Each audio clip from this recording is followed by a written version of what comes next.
சிவாய நமக. குருதேவா. நித்திய பிராணயோகா பயிற்சி 11. இந்த நித்திய பிராணயோகா பயிற்சி 10 வரைக்கும் நீங்கள் பார்த்துருப்பீங்க. ஒரு சிலருக்கு அந்த 10 பயிற்சி பார்த்துருக்க முடியாது. ஏன்னா சில பேர் நேரடியாகவே இந்த 11 பயிற்சிக்கு வந்து பார்த்தா ஒன்றும் புரியாது. அப்படிப்பட்டவர்கள் நீங்கள் என்ன செய்யணும்னு பார்த்தீங்கன்னா, அந்த இதுக்கு முன்னாடியான பயிற்சிகளை நீங்கள் காயகல்பம் என்ற டிவிக்குள்ளே போனீங்களாலே, அந்த பட்டனை அழுத்தினீங்கனாலே இதுக்குண்டான அனைத்து பயிற்சிகளும் 10 பயிற்சிகளும் உங்களுக்கு தெரிய வந்துடும். அதை வைத்து நீங்கள் பயிற்சி செய்து கொள்ளலாம். இப்பொழுது நாம் பார்க்க இருப்பது நித்திய பிராணயோகா பயிற்சி 11. இதை நாம் எப்படி செய்ய போகிறோன்றதை நாம் பார்க்க போகிறோம். இப்போது 10ல் என்ன பண்ணோம்? நல்லா நிமிர்ந்து உட்காந்து கொண்டு பார்த்தீங்கன்னா நிமிர்ந்து உட்காந்துக்கிட்டோம். கையை ரெண்டும் பக்கவாட்டில் வச்சுக்கிட்டு கண்களை மூடிக்கொண்டு பார்த்தீங்கன்னா மெதுவாக மூச்சு எடுத்து ஓம் என்ற உச்சரிப்போடு அந்த மூச்சை நீங்கள் வெளியே விட்டீங்க. இப்போ 11 பயிற்சியில் அதே தான் செய்யணும். ஒரு சிறு வித்தியாசம். இந்த 11வது பயிற்சியில் நீங்கள் செய்ய போகிறது பார்த்தீங்கன்னா ரொம்ப ரொம்ப அற்புதமான அனுபவங்களை தரும். மனதிற்கு ஒரு இனம் புரியாத இன்பத்தையும் சந்தோஷத்தையும் தரக்கூடியது தான் இந்த 11வது பயிற்சி. ரொம்ப ரொம்ப அற்புதமாக இருக்கும். அதை நீங்கள் அனுபவிக்க போகிறீங்க இந்த பயிற்சி செய்த உடனேயே. ஏன்னா இந்த பயிற்சி செய்வதனால தியானம் நிச்சயமாக கைகூடும். தியானம் வராதவர்களுக்கு கூட இந்த தியானம் வரும். அப்பேற்பட்ட பயிற்சி இந்த 11வது பயிற்சி.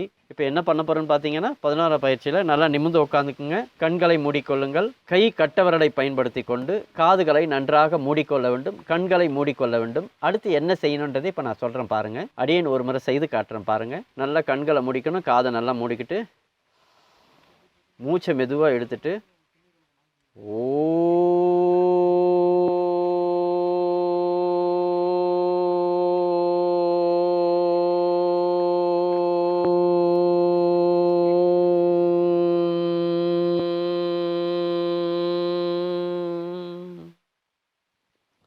இப்படியாக இந்த பயிற்சி செய்ய வேண்டும். அதாவது என்ன பண்ணுறீங்க? கண்ணை மூடிக்கிட்டீங்க. காது நல்லா கட்டவிரலை பயன்படுத்தி காதையும் மூடிக்கிட்டீங்க.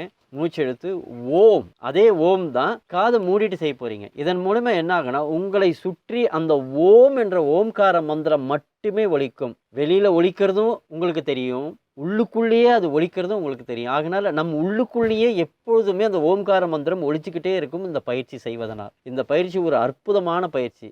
இந்த பிரபஞ்சம் முழுக்க அந்த ஓம்கார மந்திரம் ஒலிக்குதுன்னு சொல்கிறேன் இல்லைங்களா? நம்ம ஏற்கனவே 10வது பயிற்சியில் சொன்னோம். 11வது பயிற்சி செய்யும் போதே நீங்கள் உணர்வீர்கள் இந்த பிரபஞ்சம் முழுவதும் இந்த ஓம்கார மந்திரம் எப்படி ஒலிக்கிறதுன்றது உங்களுக்கு கொஞ்சமாக புரிய வரும். அப்பேற்பட்ட ஒரு அற்புதமான பயிற்சி.